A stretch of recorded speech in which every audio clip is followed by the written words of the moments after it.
Mama Abir, I'm not ready to have this baby. Is there any way you can help me? Mama Abir looked at Nana with kind but serious eyes. My dear, it's too late to get rid of the baby safely. It could be very dangerous for you. Nana's heart sank. She didn't know what to do. But then Mama Abir said something that surprised her. If you don't want the baby, you can sell it after it's born. There are people who would pay a lot of money for a healthy child. Once upon a time, in a distant village, there lived a girl named Nana. Nana was very beautiful, with a kind heart that made everyone love her. She was always helpful and sweet, bringing smiles to people wherever she went.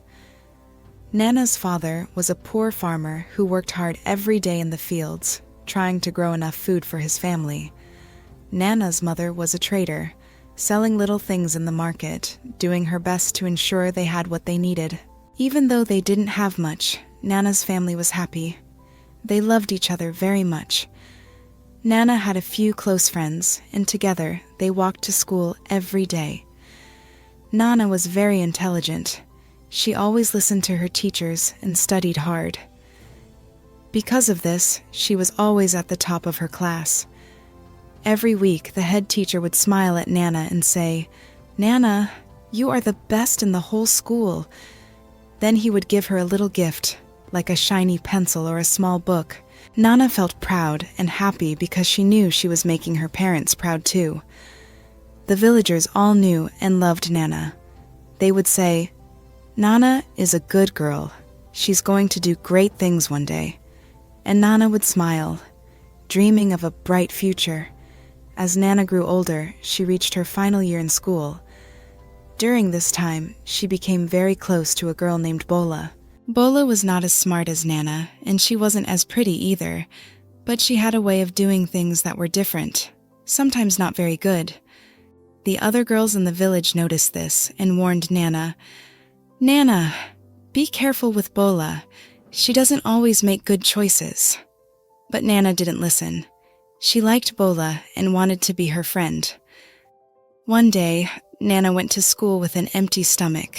There was no food at home, and her parents couldn't give her anything to eat. She felt very hungry and sad. But when she arrived at school, she saw Bola carrying 2 plates of food. Bola smiled and said, "Nana, I brought this for you. I made it just for my special friend." Nana was surprised and very thankful. "Thank you so much, Bola," she said, and they sat down to eat together.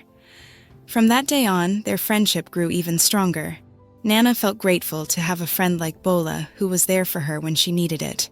Even though Bola wasn't the best influence and sometimes did things that weren't right, Nana continued to do well in school. She still listened to her teachers and studied hard.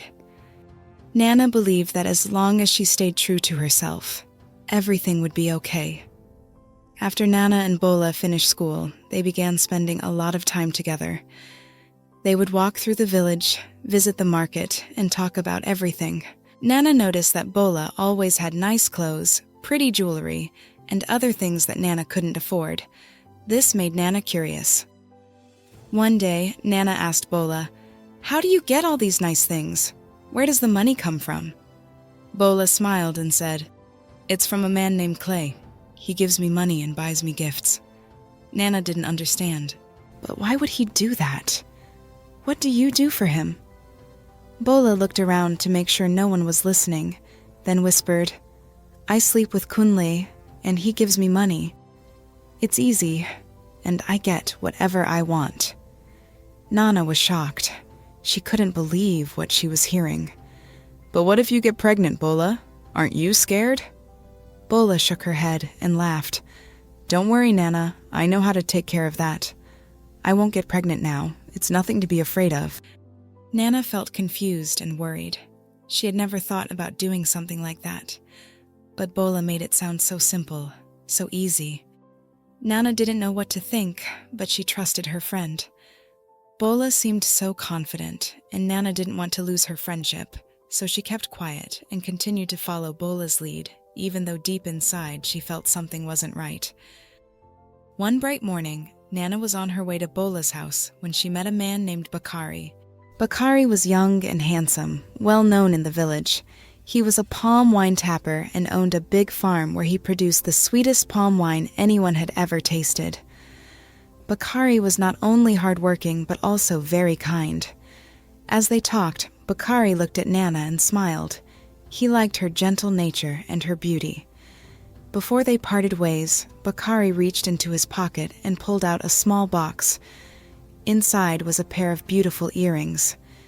He handed them to Nana and said, "These are for you, Nana. I hope they bring a smile to your face." Nana was surprised and happy. "Thank you, Bakari. They are so beautiful," she said, her eyes shining with gratitude. From that day on, Nana started meeting Bakari every day. They would talk, laugh, and sometimes walk together to his farm. Bakari always made Nana feel special, and she began to look forward to their time together. As days passed, Nana and Bakari grew closer. One day, in a quiet moment, they ended up sleeping together. Nana felt a mix of emotions. She liked Bakari very much, but she also felt unsure about what they had done. During this time, Nana's parents were busy planning her future.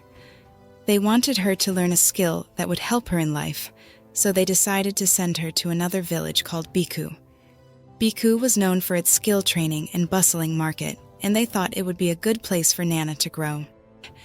But a few weeks after being with Bakari, Nana realized something that made her heart sink. She was pregnant. Nervously, she went to Bakari and told him the news, hoping he would stand by her, but instead, Bakari shook his head and said, "No, Nana, I'm not responsible for that. It's not my child."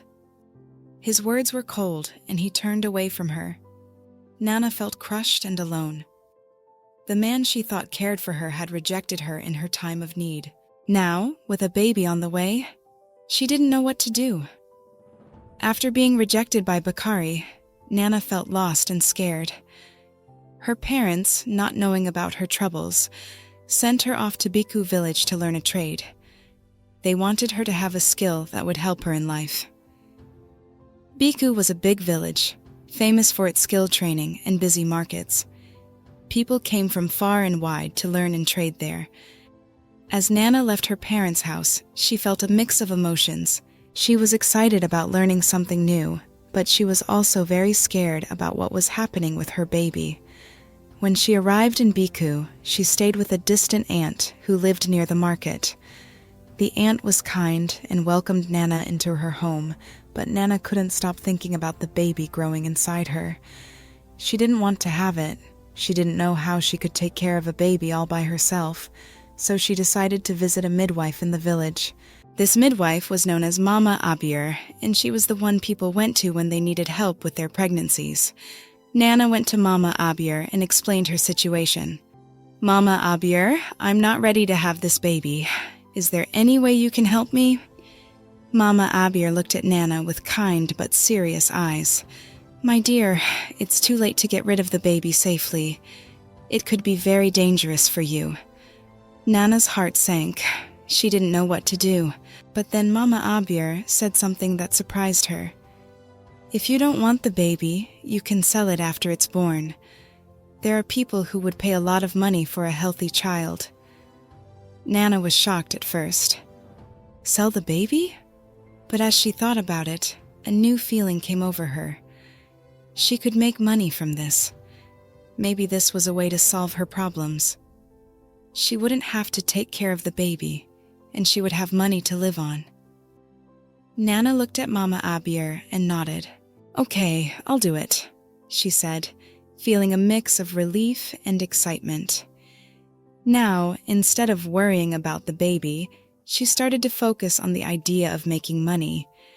Nana's thoughts were no longer on learning a trade, but on having her baby so she could sell it. She didn't feel the usual excitement or worry that other mothers might feel. Instead, she was focused on the idea of making money. As the months passed, Nana's belly grew, and soon it was time for the baby to arrive. Mama Abir, the midwife, was ready. She had already found a buyer who wanted a child. When the day came, Nana gave birth to a beautiful baby girl. The baby cried loudly, full of life, and Mama Abir placed the little girl in Nana's arms. Nana looked at her daughter and felt nothing. She didn't feel the love or attachment that new mothers usually feel. Instead, she thought about the 500 gold coins and the shiny jewelry that were waiting for her. After breastfeeding the baby, Nana handed her over to Mama Abir, who took the child to the buyer. The buyer was pleased and gave Nana the promised gold coins and jewelry. Nana looked at the money in her hands and felt excited. She didn't think about the baby she had just sold. All she could think about was how much money she had now. With the gold coins jingling in her pocket and the jewelry sparkling in her hands, Nana made a decision. This is better than learning a trade, she thought. I can make more money by selling babies. So instead of focusing on her skill training, Nana planned to get pregnant again. She knew that as long as she could keep having babies, she could keep selling them and making money. Nana didn't see anything wrong with what she was doing. To her, it was just a way to get rich quickly. It didn't take long for Nana to get pregnant again.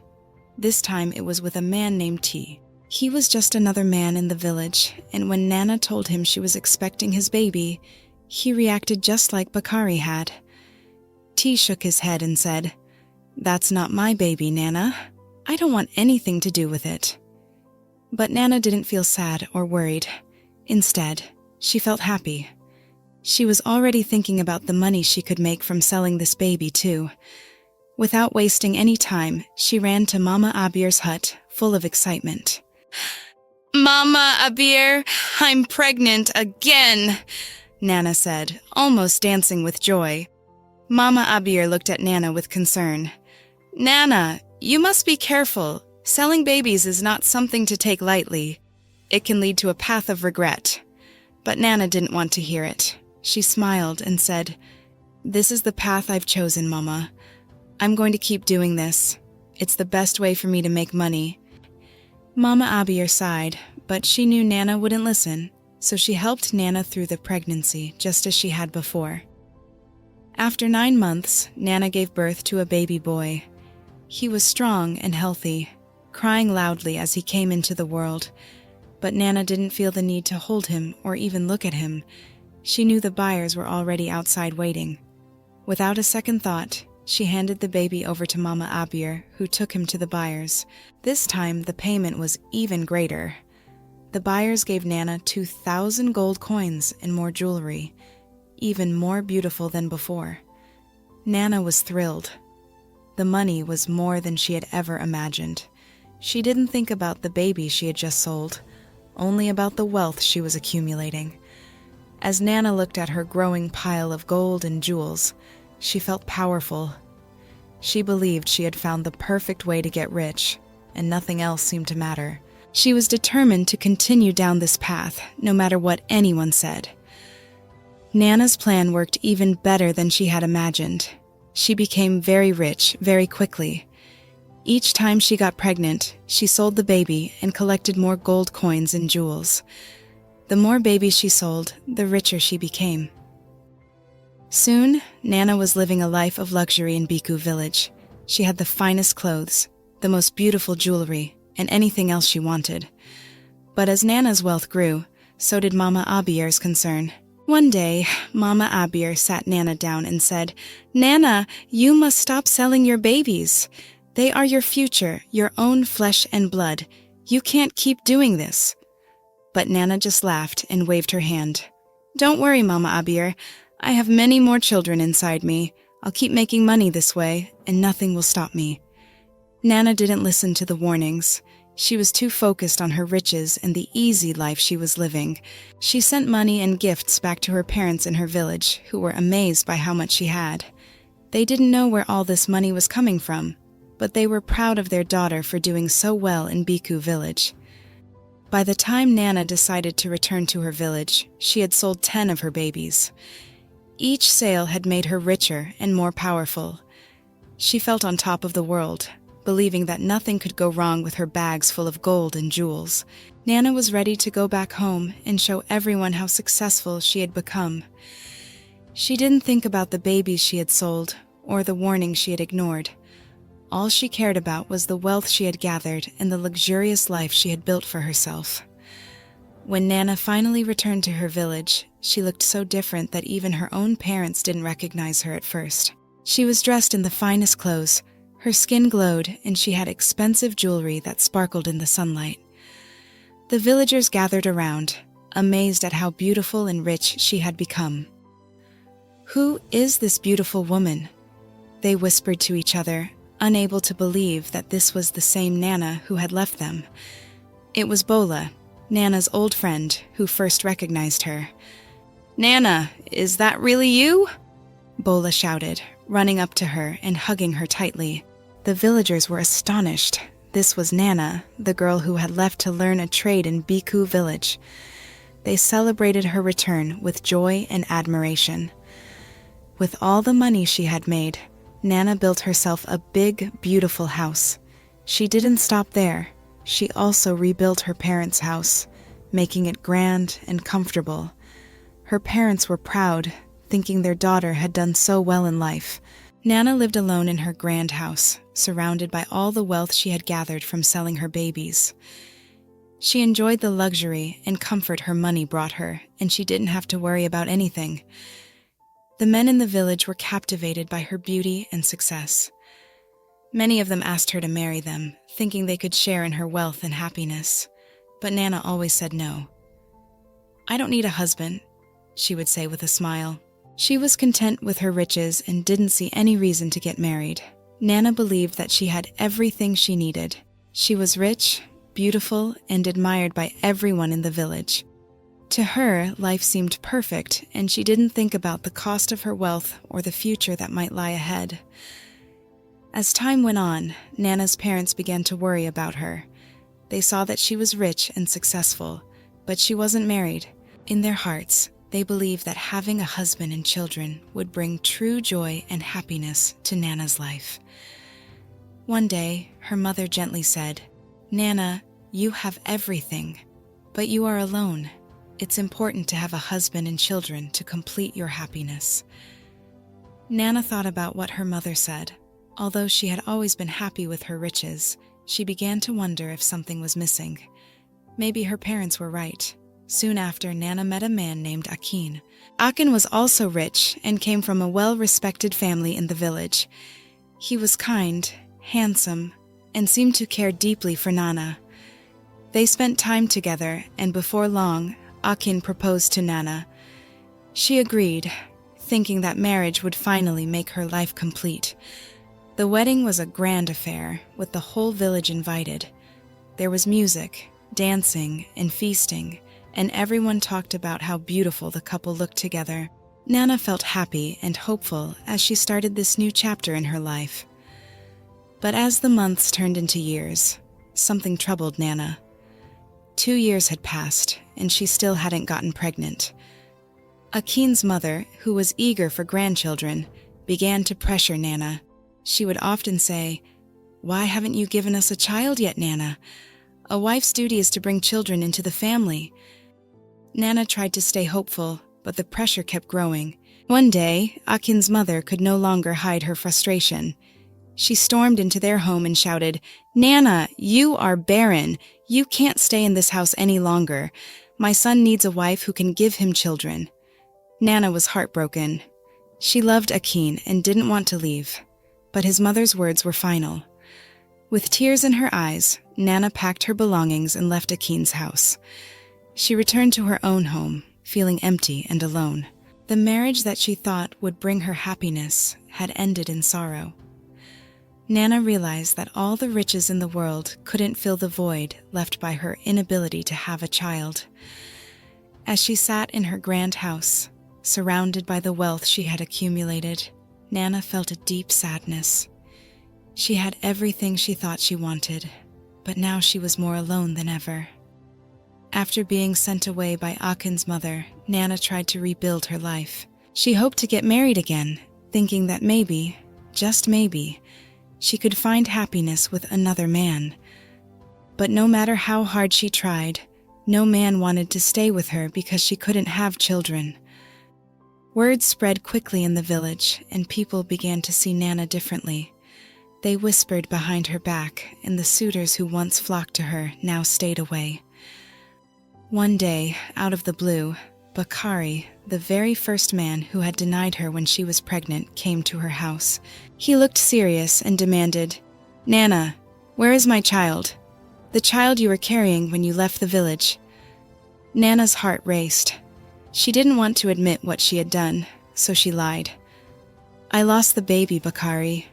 I had a miscarriage." Bakari looked at her, his eyes filled with doubt, but he left without another word. Just when Nana thought the worst was over, 2 more men came knocking at her door on different days, each asking the same question, "Where is my child?"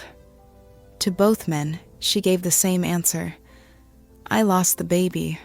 I had a miscarriage." But Nana's lies didn't stay hidden for long. A villager who had been listening in on one of the conversations overheard everything. This villager knew the truth about what Nana had been doing in Biku village.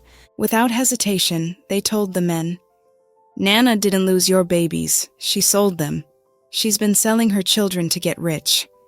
The men were shocked and furious. The news spread like wildfire through the village. People couldn't believe what they were hearing. The men who had come to Nana, now knowing the truth, were filled with rage. They returned to her house, this time with a crowd of angry villagers behind them. "Give us back our children, Nana," they demanded, their voices loud and threatening. "If you don't, we'll burn down your house." Nana stood frozen, fear gripping her heart. The wealth she had gathered, the life she had built, all of it was crumbling around her. The villagers who once admired her now looked at her with disgust and anger. Nana realized that her actions had finally caught up with her, and the consequences were more terrible than she had ever imagined. With her heart heavy and her mind full of fear, Nana knew she had no choice but to try to find the children she had sold. She traveled back to Biku village, desperate to undo the wrong she had done. When she arrived, she went straight to Mama Abir's hut, hoping the midwife could help her. Mama Abir, seeing the sorrow in Nana's eyes, sighed deeply. "Nana, I don't want you to take this path. Now you must face the consequences of your actions. Please, Mama Abir, help me find the children. I need to bring them back, or the villagers will destroy everything I have." Mama Abir handed her a piece of paper with the addresses of the people who had bought the babies. "These are the people who took your children, but be warned, Nana, they may not be willing to return them. And once you leave, don't come back here again." Nana nodded and took the paper, her heart pounding. She traveled far and wide, knocking on doors and pleading with the people who had bought her children. But her efforts were in vain. Some of the people denied ever knowing her, while others refused to return the children, saying they were now part of their families. Each rejection cut deep into Nana's soul, and she felt the weight of her choices crushing her spirit. After many fruitless attempts, Nana returned to her village in shame. The villagers were waiting for her, their anger still burning. They didn't care about the gold and jewels she had once flaunted to them. Nana was no longer a symbol of success, but a reminder of greed and betrayal. Her parents were devastated by the news. They couldn't believe what their daughter had done. They regretted sending her away without checking on her and not teaching her the dangers of loving money too much. The weight of the shame was too much for Nana's mother to bear, and she passed away, leaving Nana feeling even more alone and broken. In a final act of repentance, Nana gave away all her money and her house, but the villagers rejected her offerings, not wanting anything that came from such a dark place. Determined to make amends in any way she could, Nana sold everything and gave the money to the less fortunate. Then, with just a small bag, she left the village, carrying nothing but her sorrow and regret. Nana settled at the entrance of the village, far from the life of luxury she once knew. She lived alone, spending her days in a quiet reflection, haunted by the memories of the children she had sold and the life she could have had. Though she found some peace within herself, the loneliness never left her. She realized too late the terrible mistakes she had made. Nana's story became a lesson for all the children in the village. Parents would tell their children, "Remember Nana, who traded her future for gold? She had everything but lost it all because she couldn't see what truly mattered." Nana spent the rest of her life in solitude, her heart full of regret. And as she sat by the entrance of the village, she hoped that her story would help others avoid the path she had taken. She learned that true wealth wasn't in gold or jewels, but in the love and life she had once taken for granted. I hope you enjoyed the story. If so, please like the video, comment on what you learned from the tale, and don't forget to subscribe to the channel for more enchanting tales just like this one. Thank you.